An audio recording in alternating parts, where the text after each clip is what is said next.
কিসে? হুম, চুটকির সাথে আবার সংসার করতে ইচ্ছা করে? হুম, ও মানে কি বলতেছে আবার বলো? চুটকির সাথে আবার সংসার করতে ইচ্ছা করে?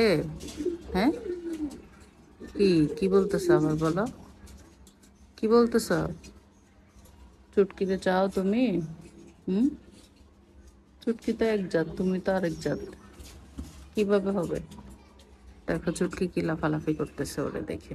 ওই যে উপরেরটা হচ্ছে চুটকি, ওই উপরেরটা চুটকি লাফালাফি করতেছে ওকে দেখে। হুম, দেখছো কি করতেছে?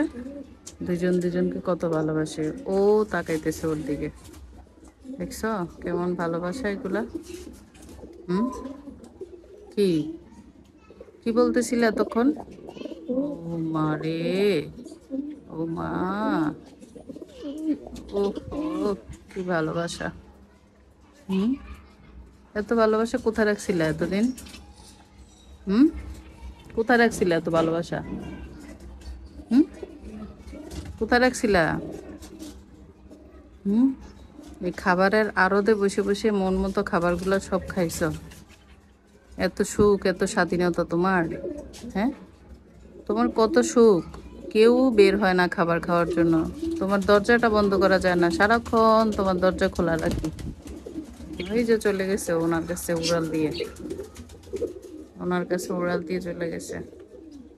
কত ভালোবাসে ওনারে। আসসালামু আলাইকুম এভরিওয়ান, সবাই কেমন আছেন? আজকের ভিডিওতে আপনাদেরকে কয়েকটা প্রশ্নের উত্তর দিব। অনেকেই জানতে চান কুচকুচকে কিভাবে আসলে এমন পোষ মানালাম।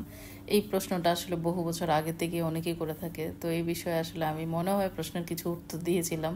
তারপরও যাই হোক, আজকে দিচ্ছি যে ওকে কিভাবে পোষ মানাই। ওকে আমি খুবই ঘৃণা করতাম। কেন ঘৃণা করতাম জানেন? খুব বিরক্ত করতো আমার। আমি তো যখন হচ্ছে একটা চাল খেতাম, মোটা চাল, তো ওই চালটার মধ্যে আবার মরা চাল ছিল। তা আমি প্রতিদিন হচ্ছে চাল বাছতাম, সে হচ্ছে সারাক্ষণ আমি চাল বাছতে নিলে ওখান থেকে এসে এসে মরা চালগুলো ফেলে দিতাম, সে সেগুলো খেত। সে যেমন কালা খাইতেও কালা কালা চাল।